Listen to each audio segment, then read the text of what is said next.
How's it going, guys? Mask here, back with another Knights Chronicle video. Now today we're finally taking a look at Callie. Callie is I would say one of the strongest SSR Advent heroes you can pull from an Advent dungeon, but she's also from the hardest Advent dungeon in the game. It is, even with an absolutely stacked team, RNG can simply make you lose 2, 3, 4 times in a row. It is so hard. That being said, she is well worth farming. She's got an extremely powerful kit, especially in PvP. One of the best wind leader skills in the game. Increasing wind allies attack by 40%, obviously includes herself.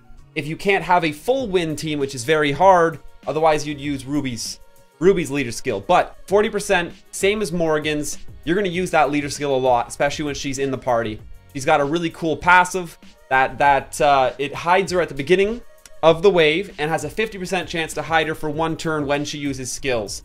And if she's hidden at the beginning of her turn, she's going to poison 3 enemies for 30% of her attack for 2 turns. Her level 60 passive is a full healing resolve.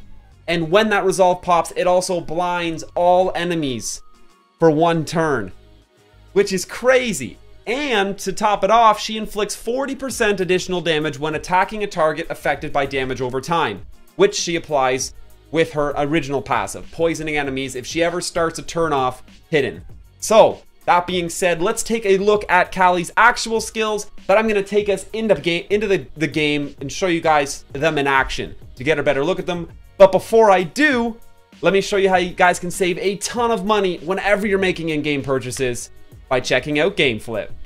Before your next purchase in the Play Store or the App Store, make sure to check out GameFlip. They got Google Play gift cards, 15% off face value. iTunes gift cards for 5, 11, even 18% off face value. This is basically free money. And if you're short on funds, you can also sell things on GameFlip.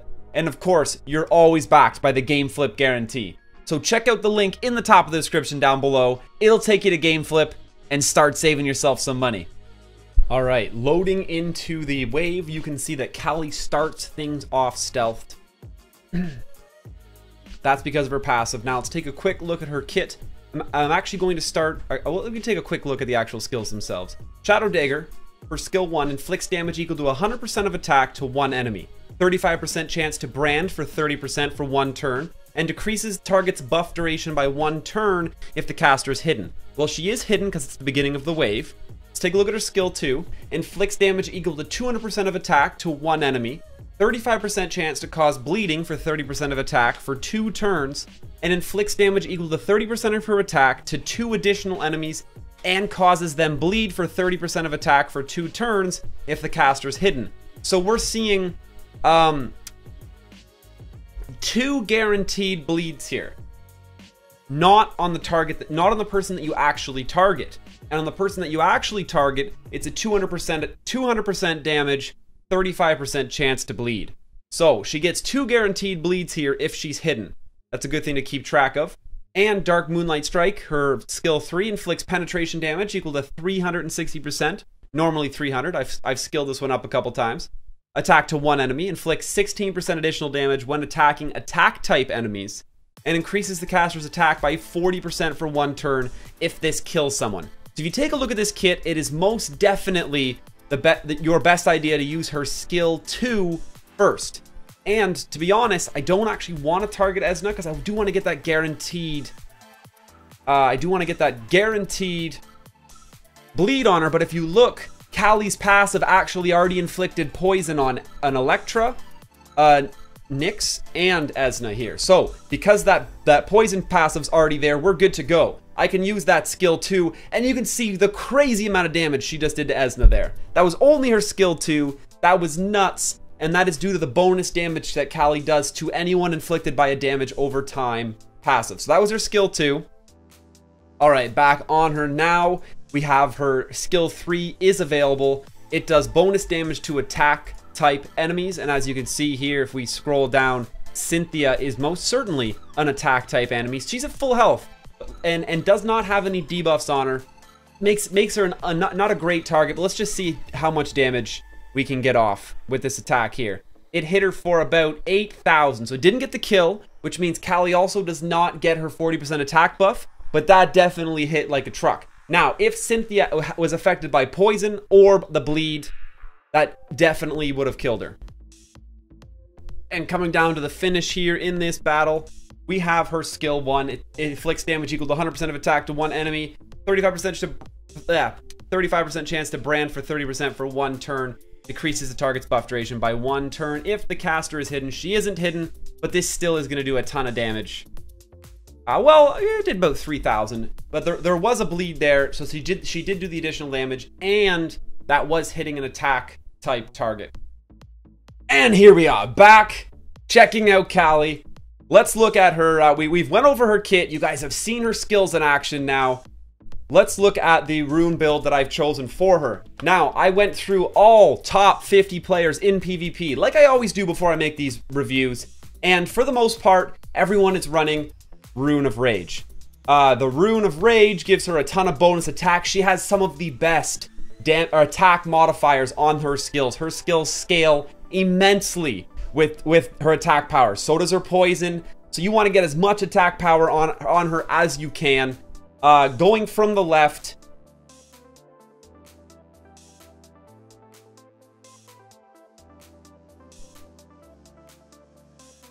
starting in slot 1.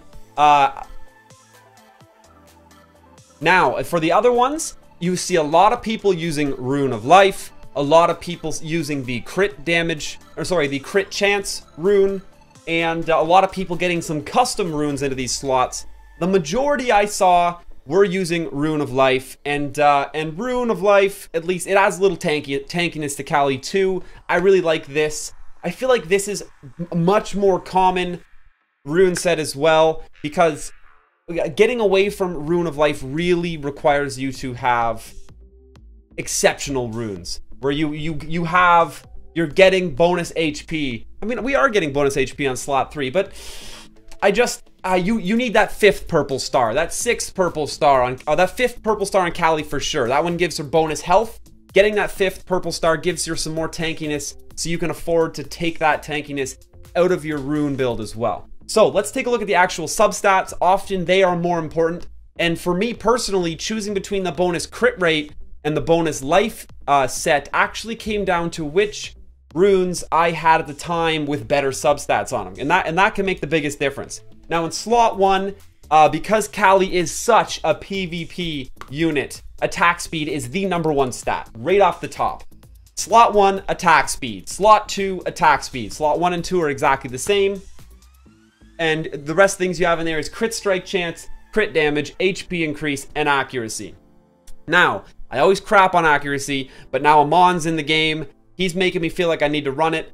I'm going to still crap on it for now. I may make a video in the future where I rethink my accuracy altogether, but for now, I think maybe you take one character on your team, you have one anti-Amon character that you build up with some significant amount of accuracy, and I'm going to continue crapping all over it and ignoring it on the rest of my team.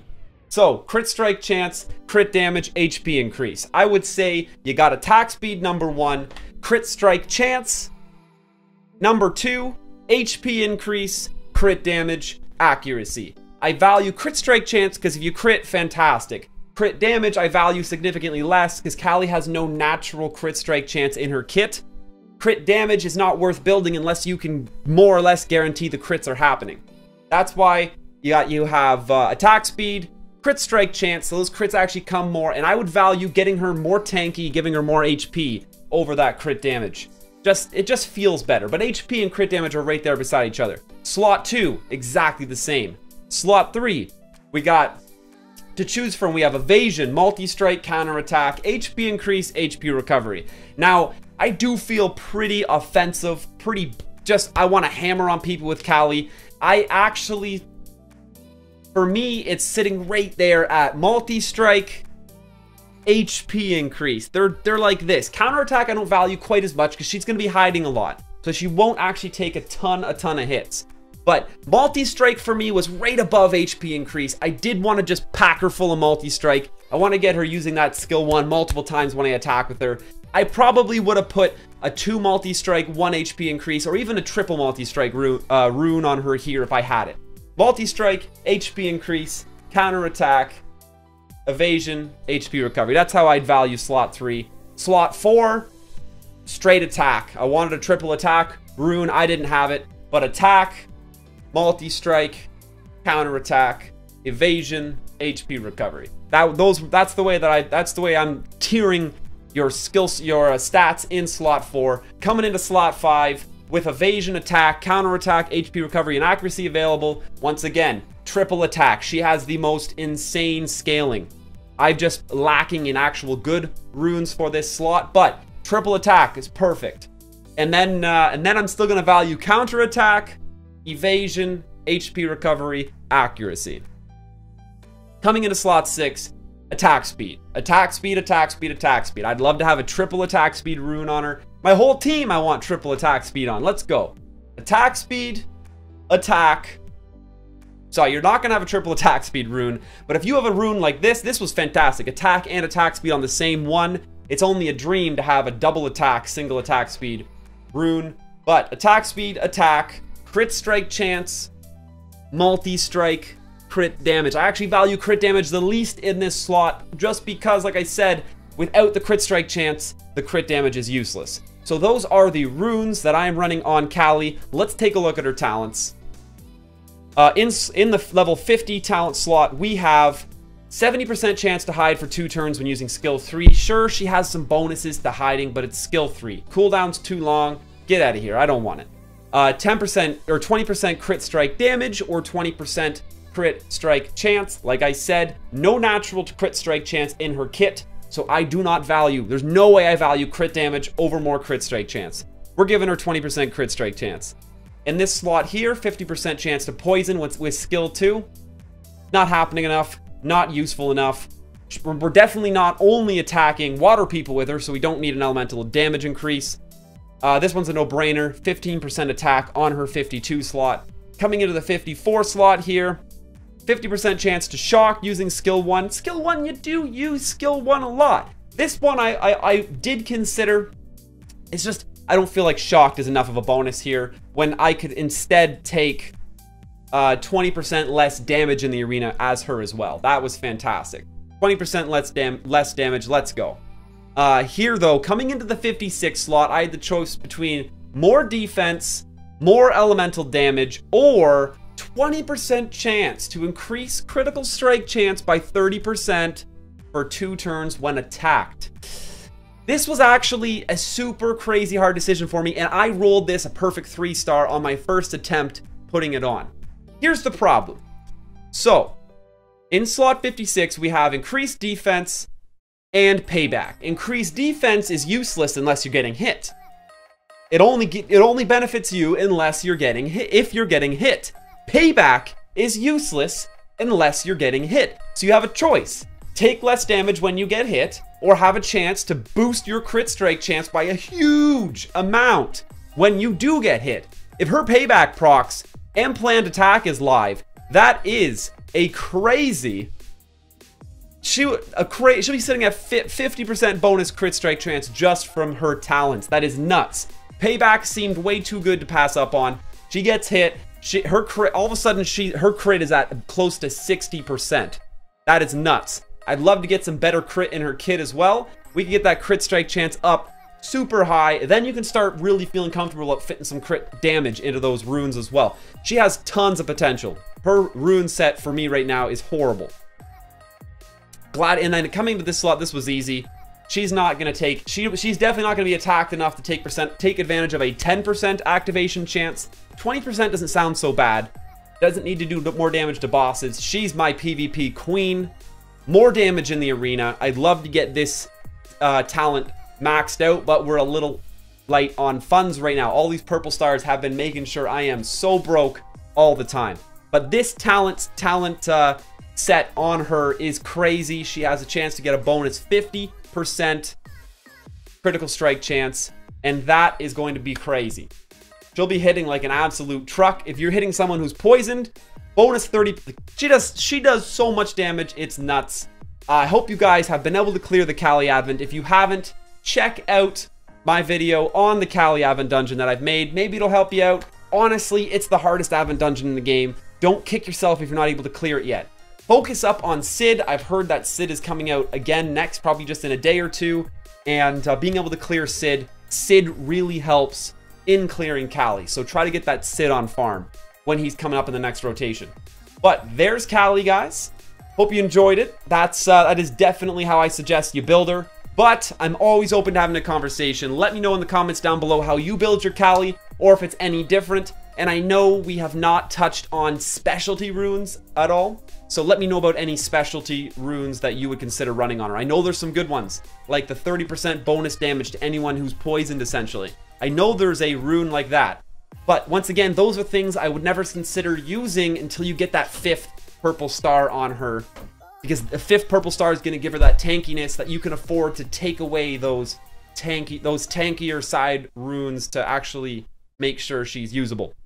Thanks for checking this video out, guys. Hope you enjoyed it. Once again, please check out the top of the description for a link to Game Flip, where you can get Google Play gift cards and iTunes gift cards for less than face value and save a ton of money when you're trying to buy anything in-game.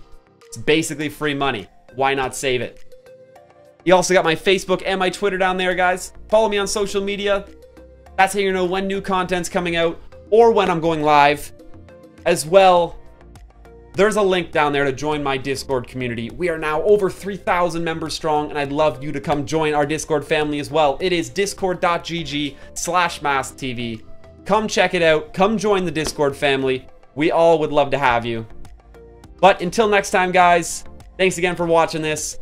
Smash that subscribe button and stay classy.